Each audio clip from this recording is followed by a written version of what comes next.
ಇವತ್ತು ಇಡೀ ವಿಶ್ವದಲ್ಲಿ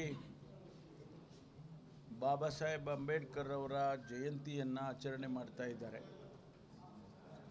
135ನೇ ಜಯಂತಿ ಅತ್ಯಂತ ವಿಜೃಂಭಣೆಯಿಂದ ಬಾಬಾ ಸಾಹೇಬ್ ಅಂಬೇಡ್ಕರ್ ಅವರಿಗೆ ಗೌರವವನ್ನು ಕೊಡ್ತಕ್ಕಂಥ ರೀತಿಯಲ್ಲಿ ನಡೀತಾ ಇದೆ. ಅದೇ ಪ್ರಕಾರ 119ನೇ ಬಾಬು ಜಗಜೀವನ್ ರಾಮ್ ಅವರ ಜಯಂತಿಯನ್ನು ಕೂಡ ಈ ಸಂದರ್ಭದಲ್ಲಿ ಒಟ್ಟಾಗಿ ಆಚರಣೆಯನ್ನು ನಾವೆಲ್ಲ ಮಾಡ್ತಾ ಇದ್ದೇವೆ. ತುಮಕೂರಿನಲ್ಲಿ ಕಳೆದ ವರ್ಷ ಇದೇ ಸಂದರ್ಭದಲ್ಲಿ ಪ್ರಪ್ರಥಮ ಬಾರಿಗೆ ತುಮಕೂರಿನಲ್ಲಿ ಸುಮಾರು 14 ಅಡಿ ಎತ್ತರದ 1,000 ಟನ್ ತೂಕದ ಬಾಬಾ ಸಾಹೇಬ್ ಅಂಬೇಡ್ಕರ್ ಅವರ ಪ್ರತಿಮೆಯನ್ನು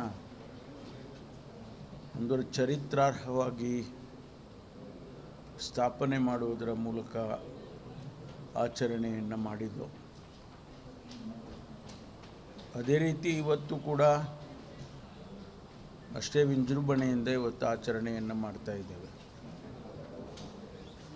ಈ ದೇಶದ ಪ್ರಜಾಪ್ರಭುತ್ವ ಸ್ಥಾಪನೆಯಾಗಿ ಮತ್ತು ಇಲ್ಲಿಯವರೆಗೆ ಉಳಿಬೇಕಾದರೆ ಬಾಬಾ ಸಾಹೇಬ್ ಅಂಬೇಡ್ಕರ್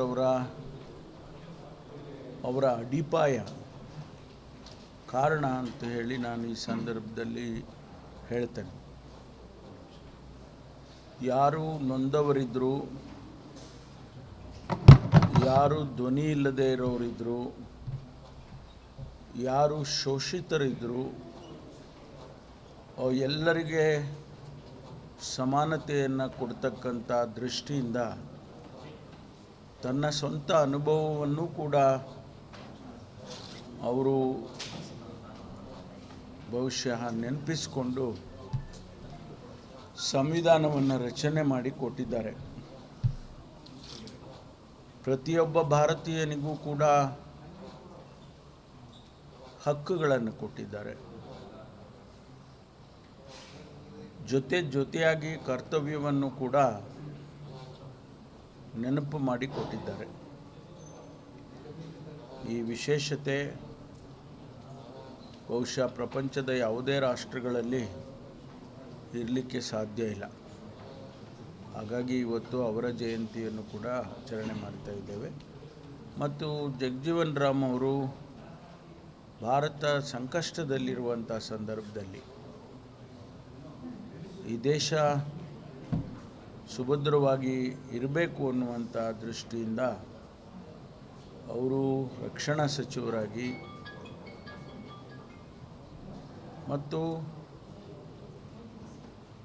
ಆಹಾರದ ಅಭದ್ರತೆ ಇದ್ದಂಥ ಸಂದರ್ಭದಲ್ಲಿ ಕೃಷಿ ಸಚಿವರಾಗಿ ಹಸಿರು ಕ್ರಾಂತಿಯನ್ನು ಮಾಡುವುದರ ಮೂಲಕ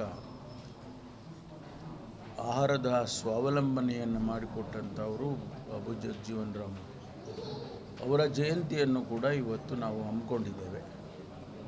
ಈ ಇಬ್ಬರು ಮಹಾನ್ ನಾಯಕರ ಆಶಯಗಳು, ಅವರ ಆದರ್ಶಗಳು ಈ ಮುಂದಿನ ಪೀಳಿಗೆಗೆ ಸಿಗಲಿ ಅಂಥೇಳಿ ನಾನು ಈ ಸಂದರ್ಭದಲ್ಲಿ ಆಶಿಸ್ತೇನೆ. ಮತ್ತು ಜಯಂತಿಗಳನ್ನು ಮಾಡುವ ಉದ್ದೇಶನೇ ಮುಂದಿನ ಪೀಳಿಗೆಗೆ ತಲುಪಬೇಕು, ಅದು ಹಂಗೆ ಕ್ಯಾರಿ ಆಗಬೇಕು ಅನ್ನೋ ದೃಷ್ಟಿಯಿಂದ ಮಾಡ್ತಾಯಿದ್ದೆ.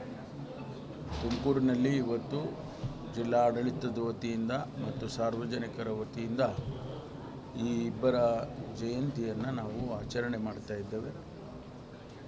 ಭಾಳ ಜನ ಯುವಕರು ಕೂಡ ಭಾಗವಹಿಸ್ತಾ ಇದ್ದಾರೆ. ಅದು ನಮಗೆ ಮುಂದಿನ ಪೀಳಿಗೆ ಆಸಕ್ತಿ ಇದೆ ಅನ್ನೋದನ್ನು ತೋರಿಸುತ್ತೆ.